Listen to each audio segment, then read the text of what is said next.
Why do raindrops fall from the sky and rivers flow to the sea? Have you ever wondered about the incredible journey that water takes to get from the clouds to the ground and back again? It's a fascinating process that happens all around us every single day. This journey is part of an amazing cycle called the water cycle. The water cycle is like nature's magical recycling machine, constantly moving and transforming water in a never-ending loop. Imagine this. The sun heats up water in oceans, lakes, and rivers, turning it into invisible steam called water vapor. This process is known as evaporation. When water vapor rises into the sky, it cools down and turns back into tiny water droplets, forming clouds. This part of the cycle is called condensation. When those clouds get heavy, the droplets fall back to Earth as rain, snow, or hail. This is called precipitation. Some of this water falls into rivers and streams, which flow back into lakes and oceans, and some of it soaks into the ground, becoming groundwater that plants and animals can drink. The sun keeps doing its job, heating the water and starting the whole cycle again.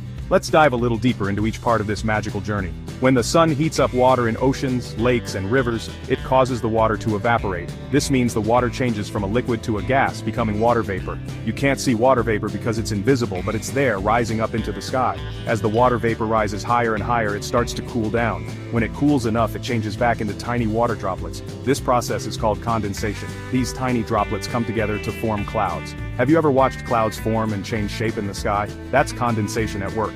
When the clouds get heavy with water droplets, they can't hold anymore, and the water falls back to Earth.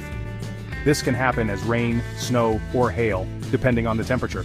This part of the cycle is called precipitation. It's what gives us the rain that waters our gardens and fills our rivers and lakes.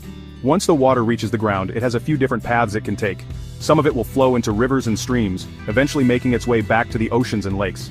This flowing water is what we see as rivers and streams, constantly moving and shaping the landscape. Other water will soak into the ground, becoming groundwater.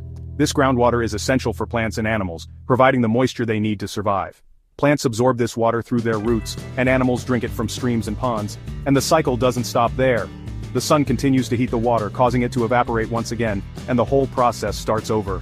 It's a continuous, never-ending cycle that keeps our planet's water supply in balance. So next time you see a cloud, think about the amazing journey that water is on. From the ocean to the sky, to your backyard, and back again.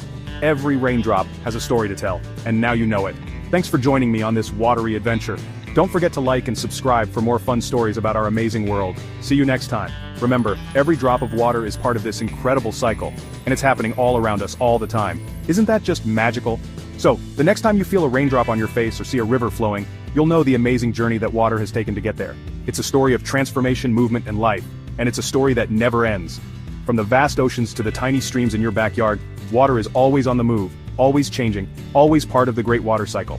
And now, you are part of that story too. Thanks for joining me on this watery adventure.